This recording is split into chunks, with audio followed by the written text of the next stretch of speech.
नमस्कार. Master mind या YouTube चॅनलमध्ये मी आपलं स्वागत करतो. मी डॉक्टर अशोक भुगे पुन्हा एका नवीन व्हिडिओसाठी आपल्यासमोर आलेलो आहे. आज एक विशेष अशी माहिती या व्हिडिओच्या माध्यमातून देण्याचा आपण प्रयत्न करणार आहोत. अगदी नुकत्याच संपूर्ण महाराष्ट्रभर जिल्हा परिषद पंचायत समितीच्या निवडणुका संपन्न झाल्या आणि त्याच्यामध्ये आपल्याला एकंदरीत कुणाला किती मताधिक्य मिळालं आणि कुणाचा प्रभाव कमी झाला याचा एक अंदाज आपल्याला आलेला आहे. आणि या सर्व बाबींचा विचार करता सातारा जिल्ह्यामध्ये फलटण तालुक्यामध्ये तरडगाव गटामध्ये सुद्धा जिल्हा परिषदेच्या निवडणुका असतील किंवा पंचायत समितीच्या निवडणुका असतील, त्याच्या अगोदर जर आपण विधानसभेचा जर म्हणजे तुलनात्मक अभ्यास केला तर काही आकडे आपल्यासमोर आहेत की ज्याची चर्चा आपण करणार आहोत. आणि ही चर्चा करण्यासाठी आपल्या सोबत आहेत प्राध्यापक नवनाथ गोवेकर, आणि ते अतिशय ह्या सगळ्या घडामोडीकडे जवळून पाहत असतात. तेव्हा सर्वप्रथम आपण त्यांचं स्वागत करूया. नवनाथजी, आपलं स्वागत आजच्या या सत्रामध्ये, आणि पुन्हा एकदा आपल्या सर्वांचं या मास्टर माइंड यूट्यूब चॅनलमध्ये स्वागत करूया. सर्वप्रथम मला त्यांना हा प्रश्न विचारायचा आहे की ह्या ज्या निवडणुका झाल्या संपूर्ण महाराष्ट्रभर झाल्या, त्याच्यानंतर तरडगाव गटामधल्या झाल्या, जिल्हा परिषदची निवडणूक असेल, पंचायत समितीची निवडणूक असेल, तर एक तुलनात्मक गोष्ट म्हणून सुरुवातीला तुम्हाला काय माहिती द्यायला आवडेल? नंतर मी अगदी गावांविषयी येणार आहे किंवा आता ग्रामपंचायतच्या निवडणूक आता मे महिन्यामध्ये लागणार आहेत, त्याची उत्सुकता सगळ्यांनाच आहे. पण सुरुवातीला तुम्हाला काय सांगायला आवडेल? अतिशय अतितटीच्या या निवडणुका झाल्या. म्हणजे फलटण तालुक्यात विधानसभेला असणारं मताधिक्य आणि जिल्हा परिषद व पंचायत समितीला असणार मताधिक्य यात बराच फरक जाणवला. इव्हन काही ठिकाणी जिल्हा परिषद आणि पंचायत समिती यामध्ये सुद्धा खालचं वरचं बघायला मिळालं की जिल्हा परिषदेला त्या पक्षाला आणि पंचायत समितीला ह्या पक्षाला असंही काही ठिकाणी बघायला मिळालं. अगदी चुरशीचं मतदान झालं. त्यामुळं अतिशय तरडगाव गटात तरी अतिशय चुरशीचं मतदान झालं. मात्र विजय हा जरी राजगटाचा असला तरी तेवढी तगडी फाईट ही भाजपच्याकडून किंवा भाजप राष्ट्रवादी तिकडून या गटात पाहायला मिळाली. म्हणजे ती चुरस तुम्हाला पाहायला मिळाली, म्हणजे भाजपाने तगडी फाईट दिली. जर आपण राजगट म्हणजे आपण शिवसेना असं तिथं जे आहे त्यांची जी ओळख आहे, आणि जिल्हा परिषद पंचायत समितीमध्ये आपल्याला राजगटाचा प्रभाव सर्वत्र दिसून आला. पण हे जरी दिसलं तरी भाजपाची जी काही तिथली लढाई आहे ती आपल्याला म्हणजे अधोरेखित करणं गरजेचं आहे, कारण त्यांना डावलून चालणार नाही, कारण त्यांनी स्वतः फाईट चांगली दिलेली आहे. तर सुरुवातीला मला प्रश्न विचारायचा, आपल्याकडे काही आकडे आहेत, आपण म्हणजे आकड्यांच्या माध्यमातून ती चर्चा करूया. तर आता पाडेगाव गावामध्ये जर विधानसभेचा जर आपण नंबर बघितला तर त्यांना जवळजवळ जे मताधिक्य होतं ते 68 असं होतं भाजपला, आणि जिल्हा परिषद राजेगटामध्ये 767 आणि पंचायत समिती राजेगट 722. तर हा जो काही बदल झालेला आहे तो नेमकं कशामुळे झाला, किंवा तुम्ही त्याच्यावरती काय बोला? विधानसभेला भाजपला पाडेगावमध्ये जवळपास 68 मतांचं मताधिक्य होतं. मात्र या पंचायत समिती आणि जिल्हा परिषद निवडणुकामध्ये राजेगटाने म्हणजे एकनाथ शिंदे शिवसेना गटाने जे पहिल्या फळीतले जे कार्यकर्ते असतात किंवा पहिल्या फळीतले जे नेते असतात त्यांना अतिशय चांगल्या प्रकारे काम केलं आणि जवळपास 700-750 पेक्षा जास्त मताधिक्य या गावातून राजगटाला मिळालं. त्याच्या कारण पण असे होते की दोन्ही उमेदवार जिल्हा परिषद गटाचे दोन्ही उमेदवार हे पाडेगावमधून येतात. म्हणजे राज्य गटाचे गिरीश बनकर आणि इकडे खरात हे दोनही त्याच गावातून येतात. मात्र गिरीश बनकरांचं कोरोना काळात असलेलं काम म्हणा किंवा राज्य गटाच्या पहिल्या फळीतल्या लोकांनी केलेलं काम, या दोन गोष्टीचा परफेक्ट फायदा राजगटाला झाला आणि आपल्याला ते मताधिक्याच्या माध्यमातून दिसत आहे. मोठं मताधिक्य म्हणजे हेच मताधिक्य विजयासमिती घेऊन मोठा फरक पडलेला आहे. आणि याच्यामध्ये ग्रामपंचायतीमध्ये याचा काय प्रभाव तुम्हाला दिसेल? कारण आपण आता पुढचं ग्रामपंचायतीची चर्चा करतोय, त्या संदर्भामध्ये ग्रामपंचायत हे चित्र कदाचित उमेदवार कोण आहेत त्याच्यावर बरंच अवलंबून राहील. की जसं इथं झालं की भाजपला मताधिक्य असूनही फक्त उमेदवार गिरीश बनकर असल्यामुळे त्यांना मिळालं किंवा पहिल्या फळीतल्या लोकांनी चांगलं काम केलं, यामुळे हा फरक त्याच्यामध्ये अनेक फॅक्टर आहेत. म्हणजे ग्रामपंचायत येणाऱ्या निवडणुकीत ह्याचा फॅक्टर चालणार. म्हणजे चालणार. ह्याच गोष्टी परत पुन्हा एकदा सामोरे अगदी जाईल. अगदी.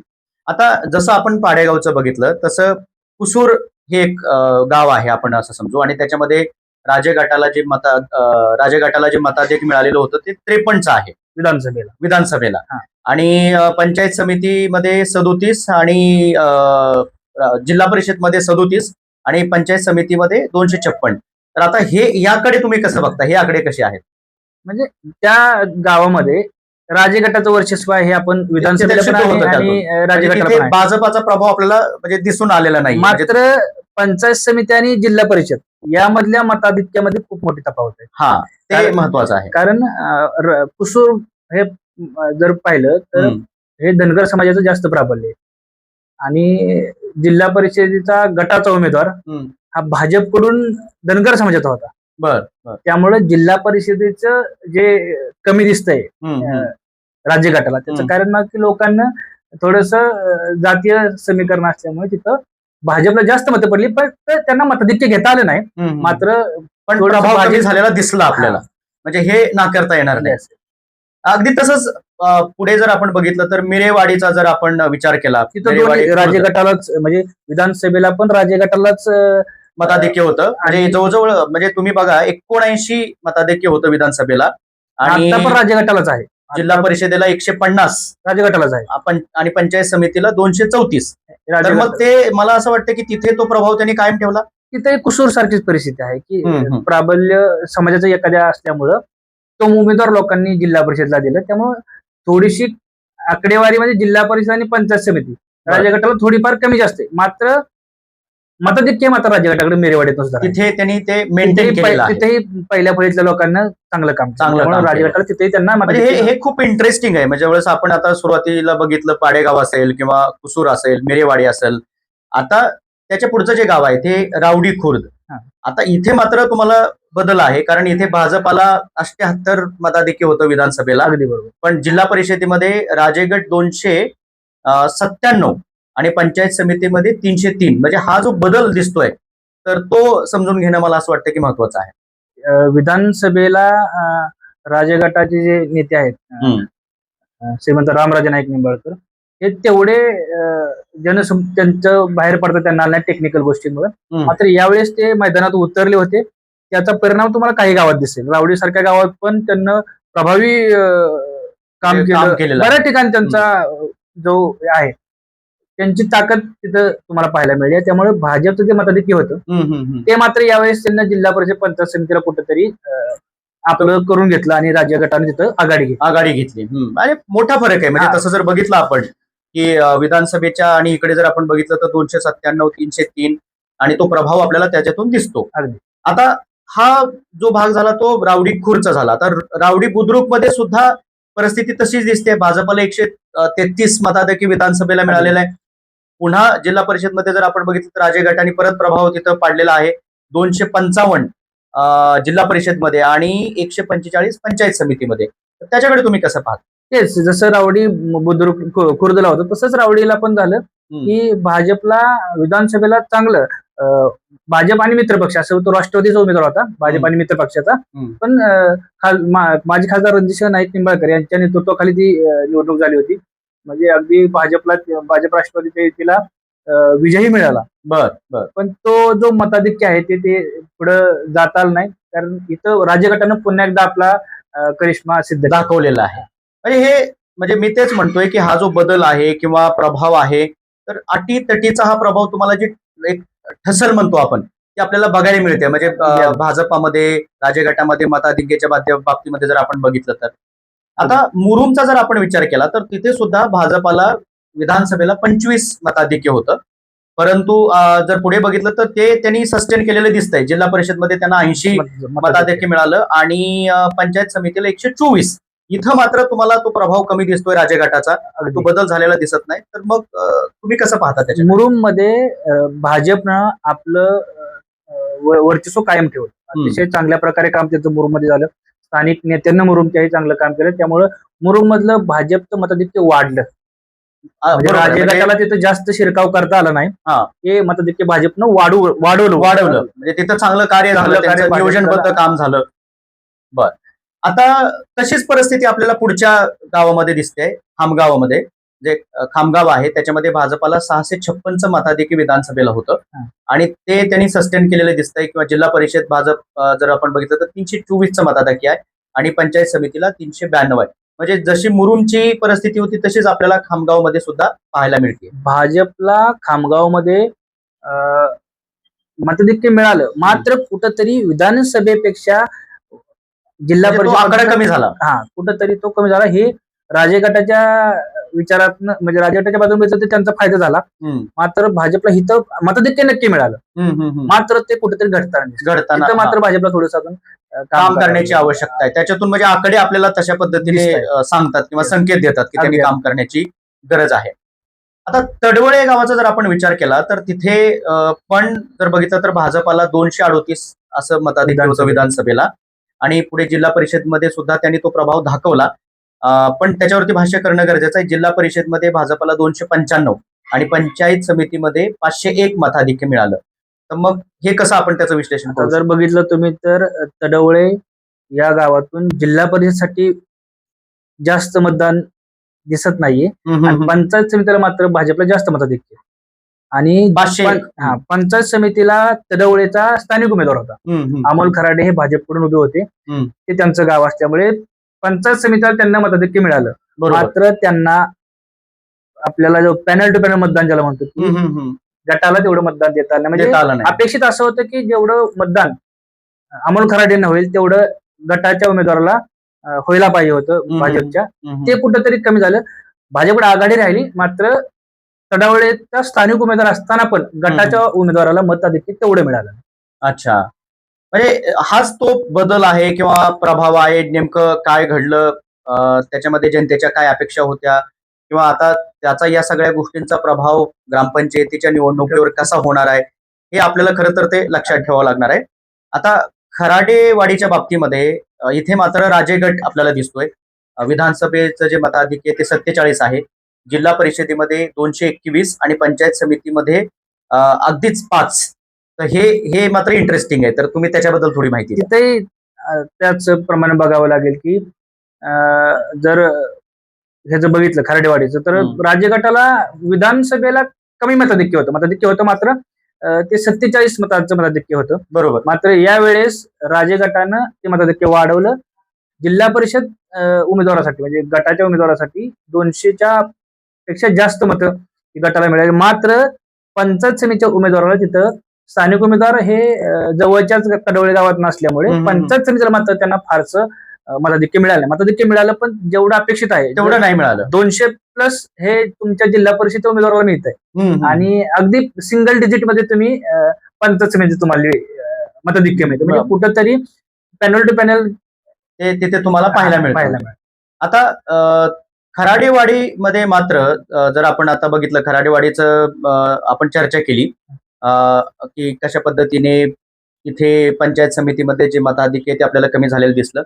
कोरेगावच्या बाबतीमध्ये मात्र इथे आपल्याला बदल दिसतोय, कारण भाजपाला विधानसभेला 98 असं मताधिक्य होतं, पण पुढे मात्र राजे गटाने इथे मजल मारलेली दिसते. जिल्हा परिषदेमध्ये त्यांना 5 जरी इथे कमी असले आणि पंचायत समितीला जे आहे ते 62 हे मताधिक्य मिळालेलं आहे. तर त्याचं कसं विश्लेषण करता येईल? भाजपचा कोरेगावमध्ये विधानसभेला चांगलं मतदान झालं, मात्र या जिल्हा परिषद निवडणुकीत राजे गटानं ते जवळपास 100चं मताधिक्य होतं भाजपकडे, ते कमी करून ऍटलिस्ट 5 मताचं मताधिक्य घेतलेलं आहे. बरोबर. आणि त्यामुळे कुठंतरी तरीही चांगल्या कार्यकर्त्यांचे भाजपमध्ये प्रवेश झाले होते त्या जिल्हा परिषद निवडणुकीच्या काळात.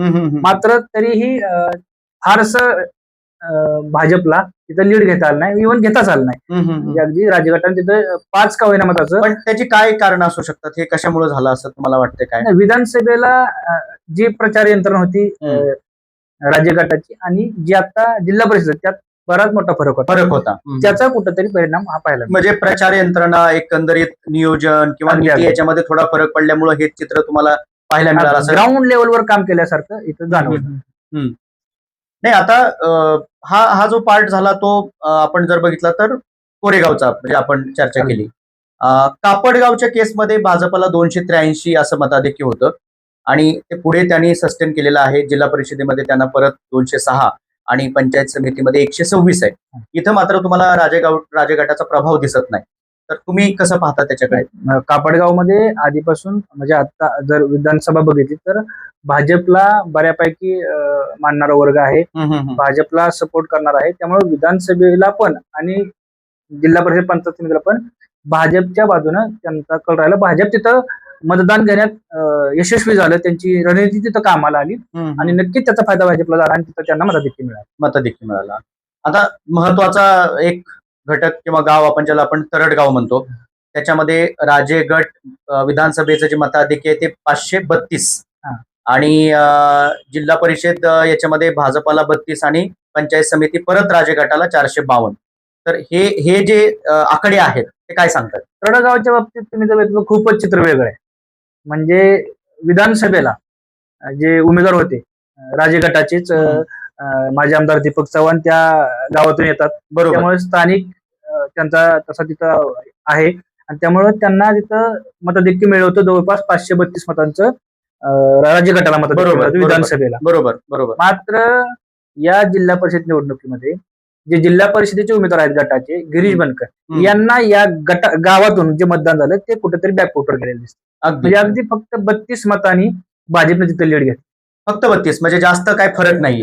पण राजेगटाला विधानसभेला 532 मताचं लीड होतं, ते कमी झालेलं म्हणजे जवळपास 500 मतं इथं गटाला कमी पडली. त्याच्या मागचं कारण उमेदवार, कारण काही भूमिकांमुळे गिरीश बनकर यांना थोडस तिथं फटका बसलेला दिसतोय. मात्र काही लोकल लेवलवरती घेतली भूमिका, लोकल त्याच्यामध्ये तो फटका गिरीश बनकर यांना बसलाय. मात्र पंचायत समितीला जर आपण पाहिलं तर चांगलं लीड मला वाटतंय राजेगटाला मिळेल. मात्र तरी पण अजून एक त्यात अशी गोष्ट आहे की राजेगटाला विधानसभेचं मताधिक्य 532 आहे.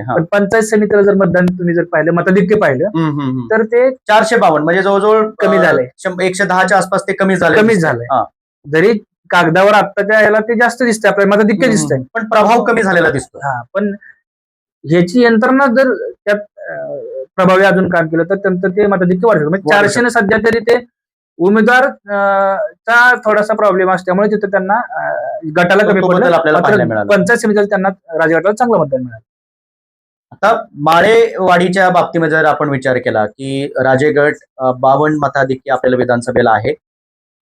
पुढे त्यांनी ते कंटिन्यू केलेलं दिसतंय. जिल्हा परिषद मध्ये राजगटाला 181 म्हणजे ते आहे आणि पंचायत समितीमध्ये 128 आहे. तर या संदर्भामध्ये आपण काय बोलता येईल आपल्याला, कसं सांगता? अगदी माळेवाडीचं आधीपासून राजगटाशी चांगलं प्राबल्य आहे आणि त्यामुळे जे मताधिक्य ते कंटिन्यू होऊन पण जास्त मिळालं, कारण गिरीश बनकरांचं वाढ झालेली दिसते. उमेदवारी हे तर पूरक ठरले तिथं मताधिक्य घेण्यात, म्हणजे ते वाढ झाली त्यामुळे. बरोबर. शिंदेमाळच्या केसमध्ये जर आपण विचार केला तर तिथे सुद्धा राजे गटाचा प्रभाव आहे तो आपल्याला अधोरेखित दिसतोय. राजगटाला विधानसभेच्या याच्यामध्ये 142 मताधिक्य होतं आणि जिल्हा परिषदमध्ये 219 आणि पंचायत समितीमध्ये 135. तर ह्या आकड्यांकडे आपण कशा पद्धतीने त्याचं विश्लेषण करू शकतो?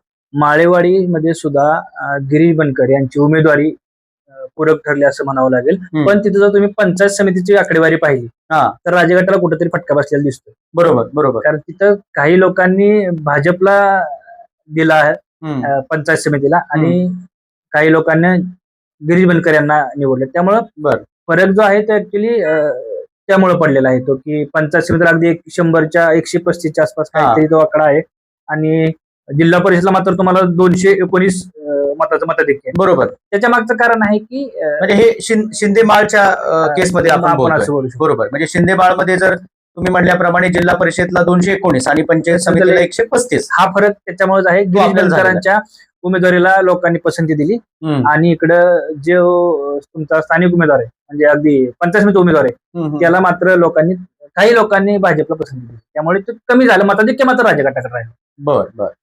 विठ्ठलवाडीच्या केसमध्ये मात्र आपल्याला थोडं वेगळे आकडे आपल्याला पाहायला मिळतात. म्हणजे एका बाजूला विधानसभेमध्ये भाजपाला मताधिक्य आहे 60चं, जिल्हा परिषदमध्ये जर आपण विचार केला तर राजगटाला आहे, पण पंचायत समिती मात्र परत भाजप तिथे 26 मताधिक्य घेऊन पुढे आलेलं आहे. तर हे आकडे म्हणजे वेगळ्या पद्धतीने आपल्याला त्याच्यावर चर्चा करतात. म्हणजे विठ्ठलवाडीचा जर विचार केला तर विठ्ठलवाडी ही बिनविरोध ग्रामपंचायत निवडून येणारं गाव आहे. बर गेले अनेक पंचवार्षिक त्यांना बिनविरोध त्यांची ग्रामपंचायत ही राजे गटाकडे असायची.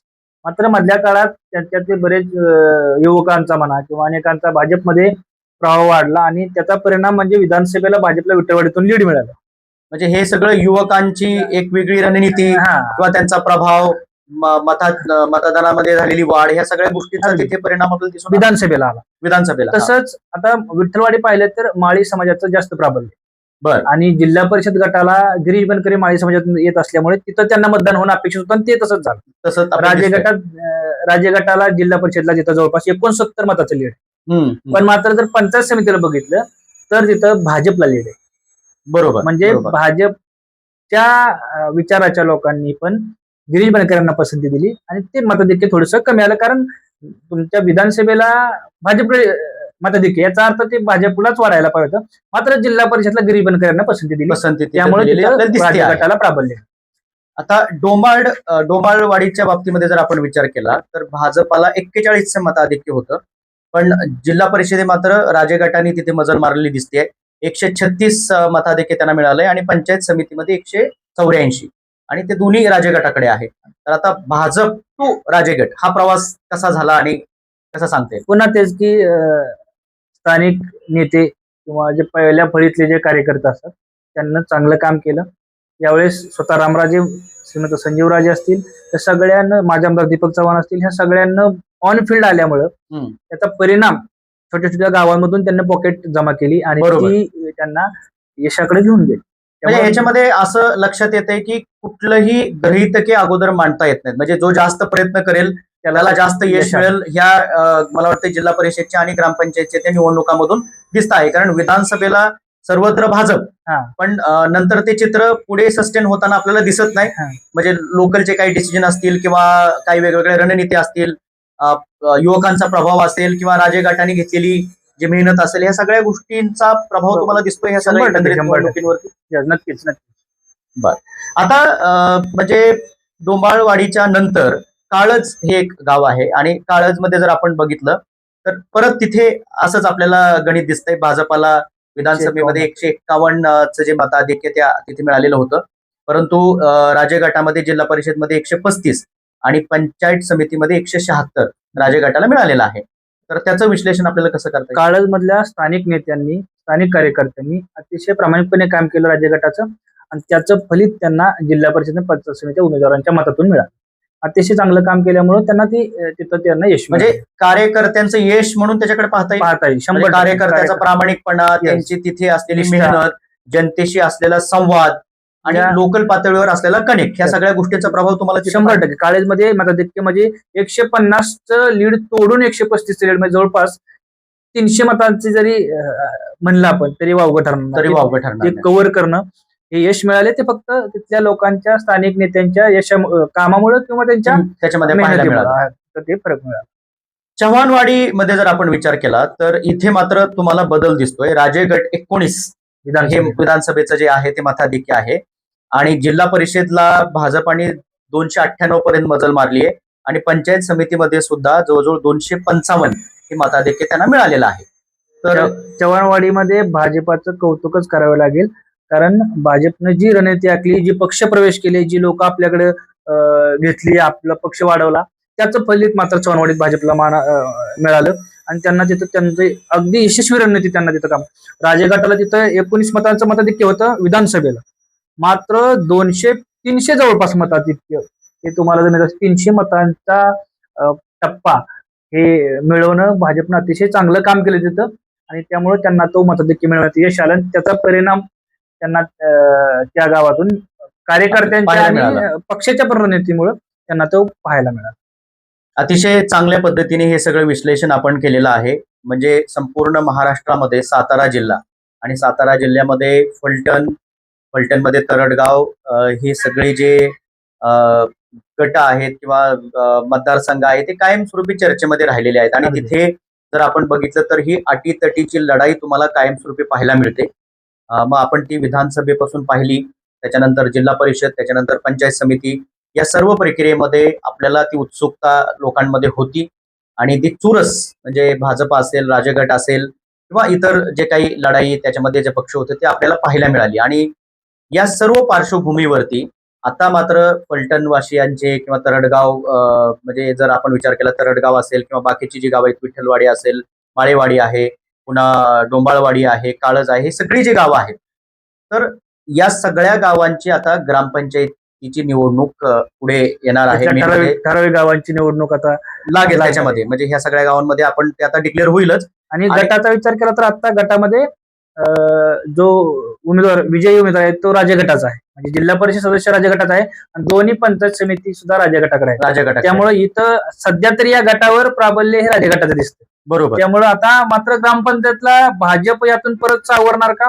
आणि तो कमबॅक करणार का की राजगट आपली घोडदौड सुरू ठेवून, हे पण तेवढंच बघणं हे औत्सुक्याचं असणार आहे. तर नक्की आपण येणाऱ्या काळामध्ये या गोष्टींचा आढावा घेणारच आहोत. आपल्यासोबत आज प्राध्यापक नवनाथ गोवेकर हे या मुलाखतीमध्ये होते आणि त्यांनी सविस्तर असं विश्लेषण या सर्व मताधिक्य जे मिळालेलं आहे विधानसभेमध्ये भाजपाला, राजगटाला, त्याच्यानंतर जिल्हा परिषद, पंचायत समिती, त्याचं विश्लेषण सखोल पद्धतीने आपल्या समोर मांडलेलं आहे. आणि ही मुलाखत करण्याचा असा उद्देश होता की आता ग्रामपंचायतीकडे सर्व लोक कसे पाहू शकतात. आम्ही याच्यावरही एक व्हिडिओ करणार आहोत, ग्रामपंचायत गावनिहाय जो एक व्हिडिओ आहे, ज्याच्यामध्ये अजून आम्ही त्याच्यामध्ये पुढची माहिती आपल्याला देत राहू. परंतु आजची माहिती मात्र आपल्याला आवडली असेल तर तुम्ही आमच्या मास्टर माइंड या युट्यूब चॅनलला सबस्क्राईब करायला विसरू नका, लाईक करायला विसरू नका. तुर्तास प्राध्यापक नवनाथ गोवेकर यांचे मनपूर्वक आभार की त्यांनी आपल्याला वेळ दिला. धन्यवाद.